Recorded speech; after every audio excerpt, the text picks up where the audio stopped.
دوستان عزیز، همین کسی که به نام امام غزالی هست کتاب نوشته به نام نصیحت الملوک، نصیحت برای بزرگان و رؤسای جمهور و حاکما، کسایی که مملکت و زمامداری را به عهده دارن. کتاب احیای علوم الدین خودش، در کتاب احیای علوم الدین نظرش را در مورد زنان آورده. دوستان عزیز ببینید که امام غزالی که رهبر فلسفی اینهاست در مورد زن چی گفته برای ما. میریم کتاب احیای علوم الدین استاد اینها امام غزالی چی میگه؟ قانع کننده ترین، ببینید عزیزان یک لحظه صبر کنین، قانع کننده ترین و محکم ترین گفته در مورد ازدواج این است که ازدواج شکلی از بردگی است، زن برده مرد است.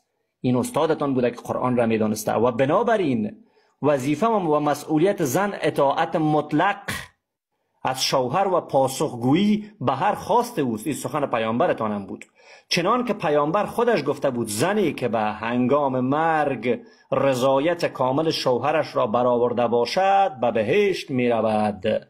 ادامه در این کتاب نصیحت الملوک چی میگه این آقا؟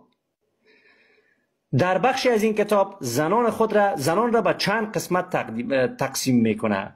خداوند زنان را به علت نافرمانی هوا و خوردن گندم عقوبت کرده است. حق تعالی زنان را 18 عقوبت فرمود کردن. میریم عقوبت اول حیض، یعنی به خاطر که هوا گندم خورده زن امروز باید حیض داشته باشه، درد ببینه. دوم زاییدنش. سوم جدا شدن از پدر و مادر و مرد بیگانه را شوهر کردن. چهارم به نفس خیش آلوده شدن، شیطان را در درونش فرو کرده. پنجم آن که مالک تن خیش نباشد. میبینید دوستان عزیز، آن که مالک تن خیش نباشد.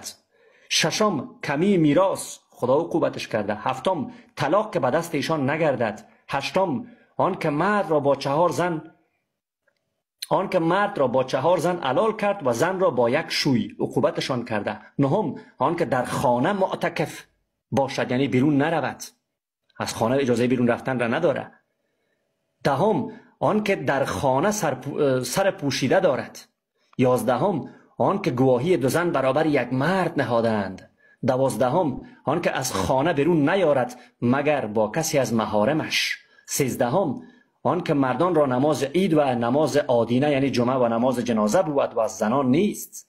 14 امیری را نشاید، یعنی امیر نشن و نه قضا و نه حاکم شهر، یعنی همون کسی که حکم میکنه.